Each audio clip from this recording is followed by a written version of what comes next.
Much like most of you watching this video, I too love tech, and much like most of you, I have also watched all the videos of the OnePlus Nord, including the excellent review done by Irshad.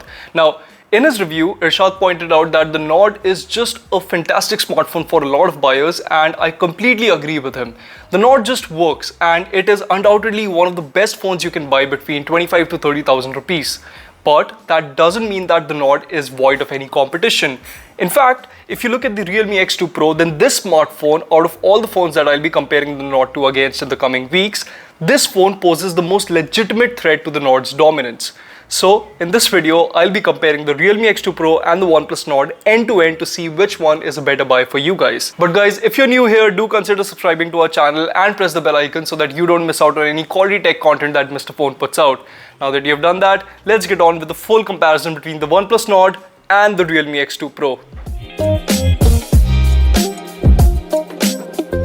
Now, as of making this video, let me tell you that I have at least 15 different phones with me, including the OnePlus 7, the 7T, the 8, and the Nord is not just the best looking OnePlus phone that I've come across, but I think it's one of the best looking smartphones under rupees 30,000 in general. Now, the X2 Pro is not a bad looking phone either, not in the slightest actually. In fact, I have the Master Edition, and the sandstone finish on this phone is unlike anything you'll find today. But given the choice between the two, I would pick the OnePlus Nord easily. For one, I miss phones with a boxy design, and I'm obsessed with the pastel shade on the Nord. Secondly, at 184 grams, the Nord is definitely more comfortable to use all day long. Now, while I appreciate the X2 Pro's narrower frame, which makes typing on it with just one hand an absolute treat, it feels quite hefty. Also, I could be preaching to a choir here, but I'm a little too bored of gradient hues, and I think it's a good change that the Nord comes in a solid color. Now, don't get me wrong, again, the design of the phone is purely a subjective entity, and I want to reiterate. In fact, Divyansh, can you please have a text written on the screen right now saying that both the smartphones, the X2 Pro and the OnePlus Nord, look good with the thumbs up and the 100 emoji, so that there's absolutely no doubt in anyone else's mind? I'll wait, don't worry. So yeah, they're both good looking phones, but OnePlus has absolutely nailed the aesthetics here. Also, if you get the standard X2 Pro, then you should know that much like the OnePlus Nord, it too offers Gorilla Glass version 5 on both the front as well as the back. Also, unlike the Nord, the smartphone comes with a high-res headphone jack. So not only can you listen to high-fidelity lossless music on the X2 Pro in all its glory, you can also enjoy 0 millisecond latency audio whilst gaming and charge your phone at the same time. As to why didn't the OnePlus Nord come with a headphone jack? Well, why is there no headphone jack on the OnePlus Nord? I want a headphone jack. Have you tried the OnePlus Bullet Z? They're brilliant. Try them. That's great, but how about a headphone jack? I'm sorry, I can't hear you over the sheer brilliance of the Bullet Z.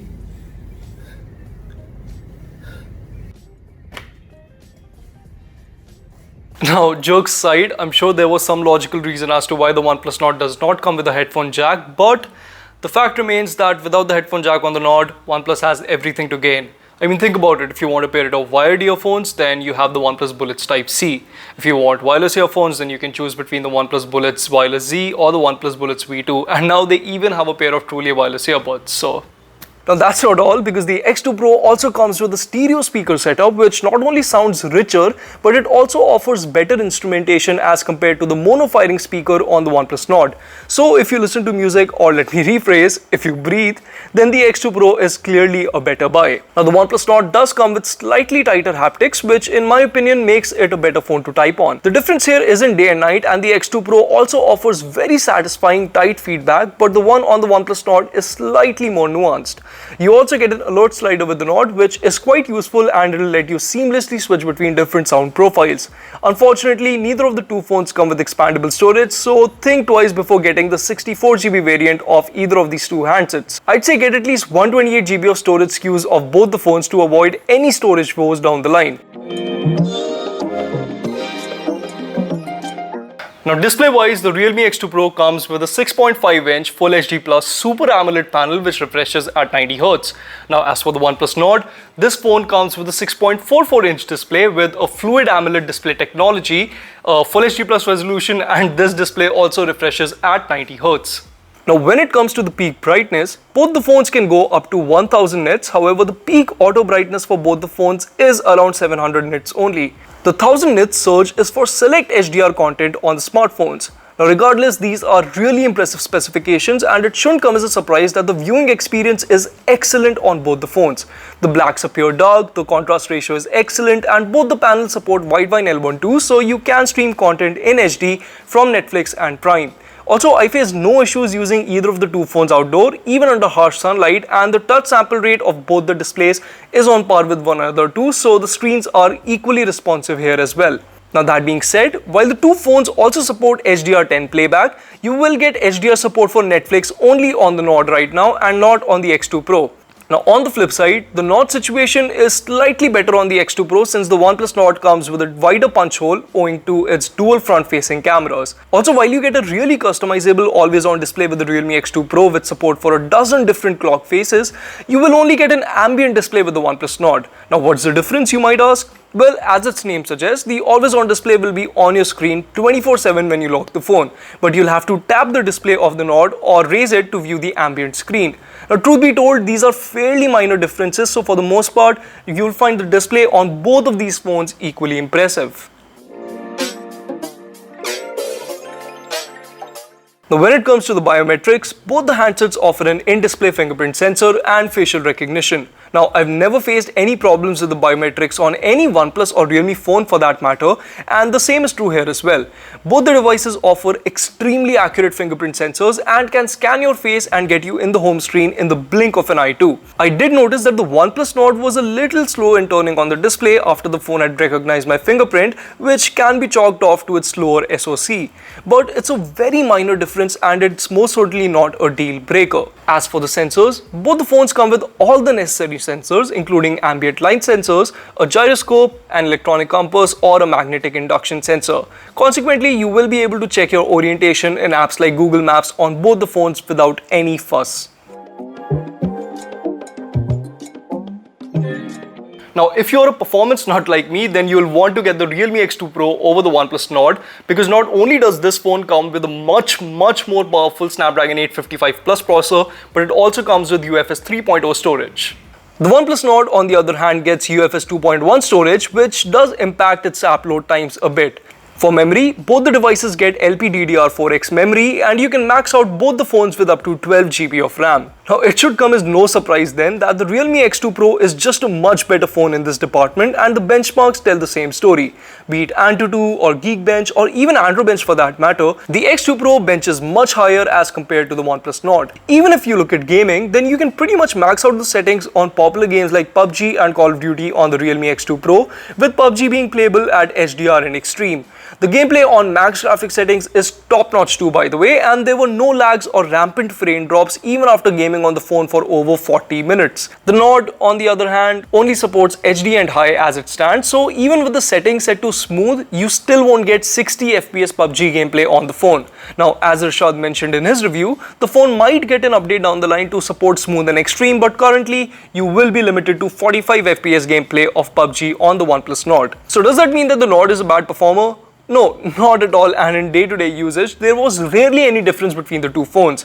Both the phones could hold the same number of apps in memory, and the only noticeable difference was in terms of app load times, which were slightly slower on the OnePlus Nord owing to its UFS 2.1 storage. But, to quote Irshad once again, if you're not going to game a whole bunch on the phone, then the performance delta between the two is greatly minimized.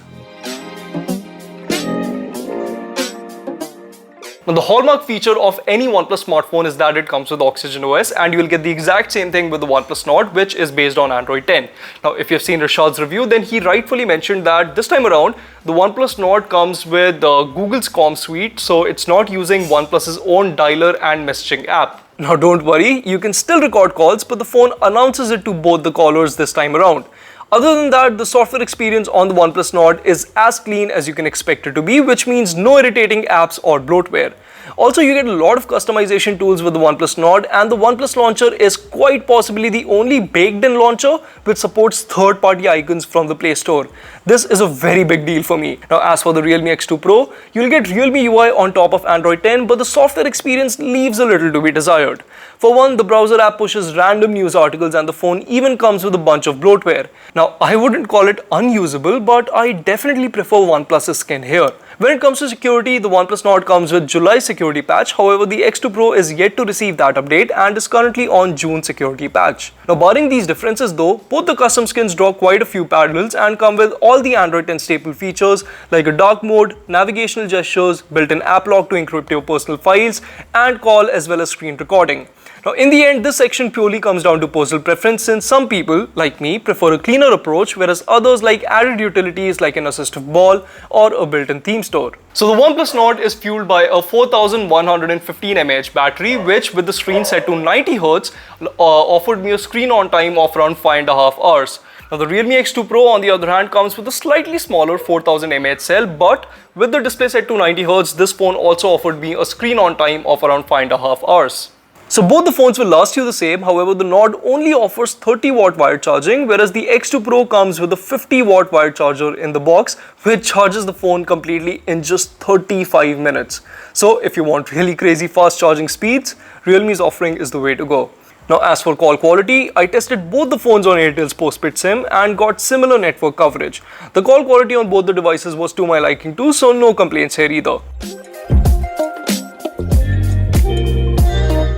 So up until now, the Realme X2 Pro has pretty much won every single bout against the OnePlus Nord. So can it do the same in the camera department? Well, before I talk about that, let me just get the camera specs out of the way first. So starting with the X2 Pro, the handset comes with a 64 megapixel Samsung GW1 sensor, which is assisted by an 8 megapixel wide angle lens and a 13 megapixel telephoto lens and a 2 megapixel portrait lens. For selfies, the phone gets a 16 megapixel front camera. As for the Nord, the phone features 4 cameras at the back too, with a 48 megapixel Sony IMX586 sensor leading the way. The main lens is assisted by an 8 megapixel wide angle lens, a 5 megapixel depth lens and a 2 megapixel macro sensor. For selfies, the smartphone gets a 32 megapixel Sony IMX616 sensor along with an 8 megapixel ultra wide angle lens. So the one thing you'll notice about all the photos taken from the rear cameras is that the Nord clicks really authentic photos and the colors are as accurate as they can be. This is quite surprising, and I think the Nord is the only OnePlus phone with a well-calibrated color science for its photos. As for the X2 Pro, you'll find that in every shot the X2 Pro managed to capture much better details. However, the colors were overtly saturated. Now let's start with this wide shot of my garden, and right off the bat you can tell that there is something off about the X2 Pro's photo and that the greens and the blues look too darn punchy. The Nord shot on the other hand has captured the gloominess which sets in at around 6:30 in the evening as is, and the photo looks beautiful. But when you zoom into the two shots, you'll notice that while the X2 Pro's photo is quite sharp, the Nord's photo, especially towards the left hand side, has some noise in it. Furthermore, the leaves of my garden tree always appeared much sharper on the X2 Pro shot. In a similar fashion, if you look at the second wide shot of my garden, then here you'll again notice that the Nord's photo has very natural looking colors, whereas the X2 Pro shot has boosted the blue in the sky and the green in the leaves considerably. But at the same time, upon a closer crop, the X2 Pro's photo comes out on top. I also noticed the same issue when I was clicking photos against the source of light, mind you. Take this close-up of these tiny red tulips for instance. Now while the Nord's photo appears darker, I can assure you that this is exactly how the scene looked. It was around 7 in the evening and there wasn't much light around. Furthermore, if you zoom into the photos, then you'll also notice that the Nord shot has a much cleaner bokeh effect, which is represented by tiny blotches. On the other hand, the X2 Pro's bokeh effect appears smeared and the colors are not the best representation of the scene either. But once again, the details are significantly superior on the X2 Pro's photo. Now as for the wide angle sensor, both the smartphones come with an 8 megapixel ultra wide angle unit, and to be very honest with you, they're both not that good. But between the two, I would pick the X2 Pro's wide angle camera primarily because it offered better corner details and sharper details around the center. Unfortunately for OnePlus, the X2 Pro is just a better phone when there is less or no light to play with too. Now take the shot of a pet for instance, which was captured under really dim lighting. Now while the OnePlus Nord's photo is quite hazy, the details are plenty on the X2 Pro shot.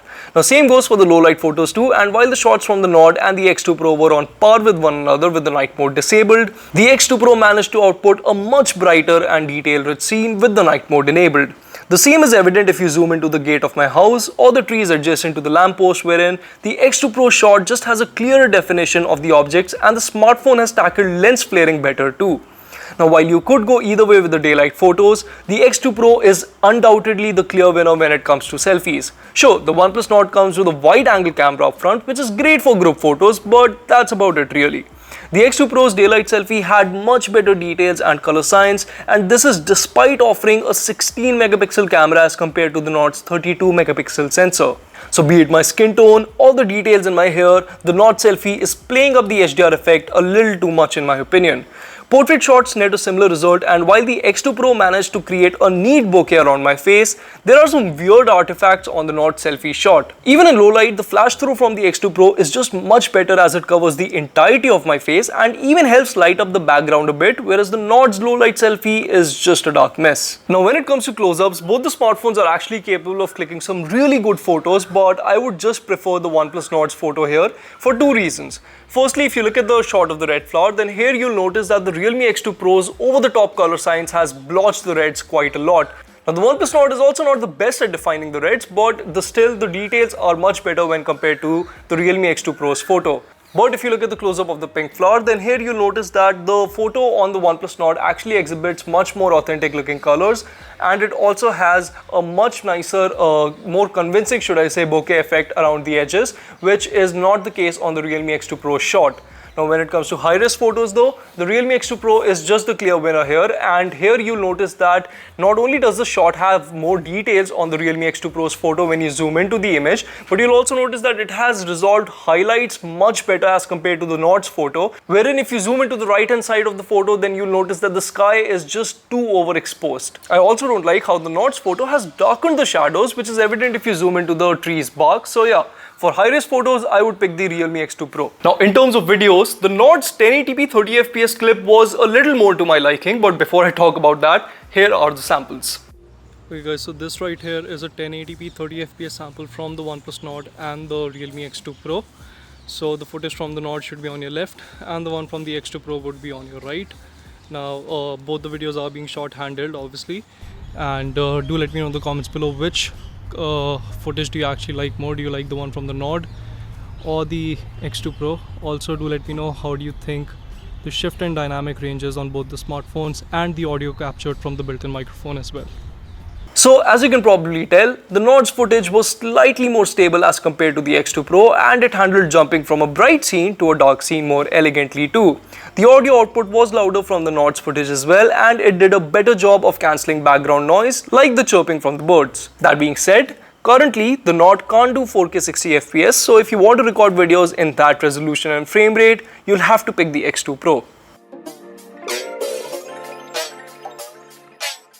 So when I was writing the script for this comparison, I thought to myself, the Realme X2 Pro offers a much more powerful processor. It comes with much faster wired charging. It also offers a headphone jack that can play high fidelity music, and it comes with stereo speakers and comparable if not better cameras. So why is the OnePlus Nord even being considered here? Shouldn't the Realme X2 Pro be a no-brainer? Well, see, here's the thing. While you, me, or your friends might understand the value offered by a flagship tier processor or the convenience offered by 50-watt wired charging, we aren't the only ones buying a phone. For a lot of people, they don't really care if their phone can run PUBG at the highest possible settings, and they just want a phone that works. The OnePlus Nord is exactly that. It's not exceptionally good at anything, but it offers a very reliable end user experience that is extremely difficult to match. So the icing on the cake actually is that it looks very good too. And if I were to buy a phone for my parents, this is the phone that I would go for. Or even for somebody who is not going to push a smartphone to its limits, the OnePlus Nord would be my recommendation. But for everyone else, I would say pick the X2 Pro over the OnePlus Nord. The Nord just comes with a lot of compromises for power users like me or maybe you. So yeah, the X2 Pro in that sense makes a lot more sense. But guys, that wraps up this full comparison between the Realme X2 Pro and the OnePlus Nord. Do let me know in the comments below which of these two smartphones do you want to buy, are planning to buy, and as always, if you enjoyed this video, do give us a big thumbs up and share it with your friends. Until next time, this is Prateek from Mr. Phone signing off.